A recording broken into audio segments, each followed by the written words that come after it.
I'm Nino Wili. I'm a postdoc at Aarhus University in the group of Niels Christian Nielsen. So I'm working in a field called Electron Paramagnetic Resonance, which is somewhat related to MRI, which people might be familiar with. But it's not dealing with nuclear spins, it's dealing with electron spins.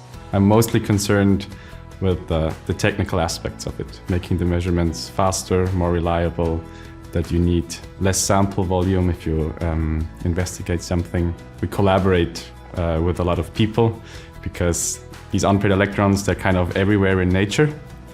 So it might be biologists, material scientists, chemists, so on.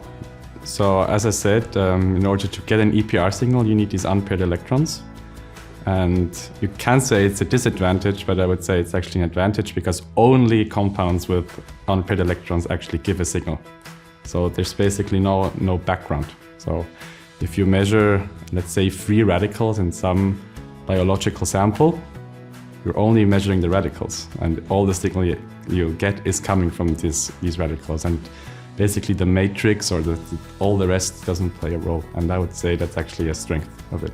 At the very moment, it's actually mostly electronics because I'm building a spectrometer and basically interfacing very modern electronics that generate microwaves in order to make better measurements. Basically, that's the idea. For these measurements, you're using a lot of microwave pulses, so you irradiate the sample with microwaves.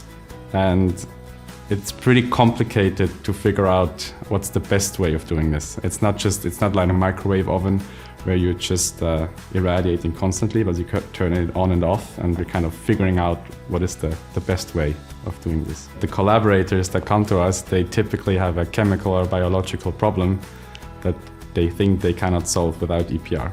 And again, because these unpaired electrons are not very abundant, and typically in stable molecules, they don't exist.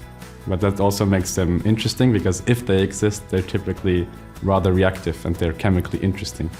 And basically with EPR, you can see the surrounding of this unpaired electron, and you can gain a molecular understanding of reactivity and sometimes also of biological function, for example, because many enzymes, for example, use these unpaired electrons to do the chemistry that is needed for life. And I would say that the people that come to us, they don't only require the measurement, but they also need help in interpreting the data and telling them what they can actually find out about it. It's not yet a plug-and-play method, and it needs quite a bit of expertise. So what I'm very excited about at the moment is that we figured out this way of transferring the signal from the electron to the atomic nuclei around it, and then also getting it back. And then you could measure it on the electrons again, what happened. And I'm quite excited about this because this would allow you to do much more sophisticated measurements of these surroundings. It's not there yet, so I only proved that you can go this back and forth. But if you also then manipulate the nuclei around it, you might get a very detailed understanding of the surrounding of the electron. Well, there's not this obvious benefit like we're capturing CO2 or something like this. I think it's more what we provide is analytical tools that allow us to understand nature in more detail. And I always say that imagine you're building a car, but you don't see it. That's pretty hard. So chemists, they're making molecules and they have to see what they are making. And EPR is one of these tools. There are many of them. But for these class of compounds, EPR is kind of the gold standard of figuring out how paramagnetic molecules look like.